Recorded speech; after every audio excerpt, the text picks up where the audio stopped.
Let me tell you a story. There was once a man who carried water up a mountain every day.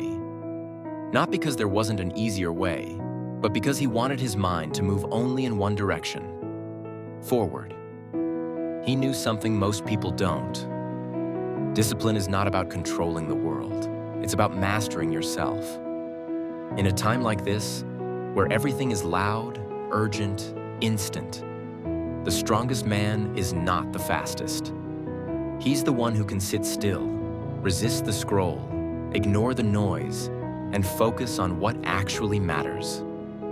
You think strength is in the grind? Real strength is in restraint. It's in the moments you could check your phone, could react, could quit, and you don't. You see, I wasn't always like this. There was a time my mind jumped from one thought to the next like a monkey in a forest. I chased ideas, pleasures, even fears. Thinking movement was momentum. But one day, a mentor told me, "A man who cannot sit with his thoughts will always be a slave to them." That woke me up. I began training my focus like a warrior trains his sword, not with force, but with intention, not for battle, but for clarity. And that's when life changed. I no longer let urges drive me.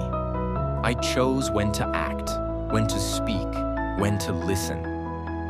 I stopped reacting and started responding. So how do you begin? How do you build this focus? Not through more apps, not through multitasking hacks, but through presence. 3 truths to live by. Control your inputs. What you allow in your mind becomes your world. Cut the noise. Unfollow the chaos. Protect your peace like a gatekeeper. Create sacred routines. The mind loves structure. Wake up the same. Reflect the same. Begin each day with intention, not impulse. Learn to pause. The most powerful people in any room are not the loudest. They're the ones who know when to say nothing at all.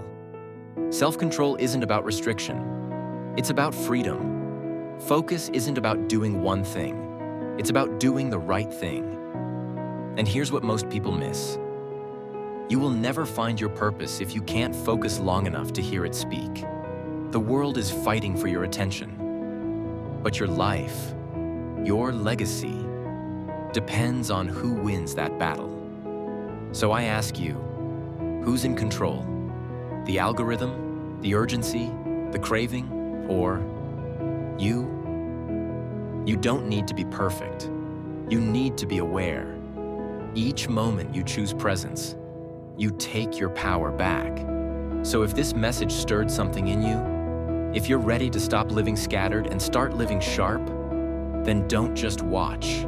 Begin, subscribe, reflect, and focus like your future depends on it. Because it does.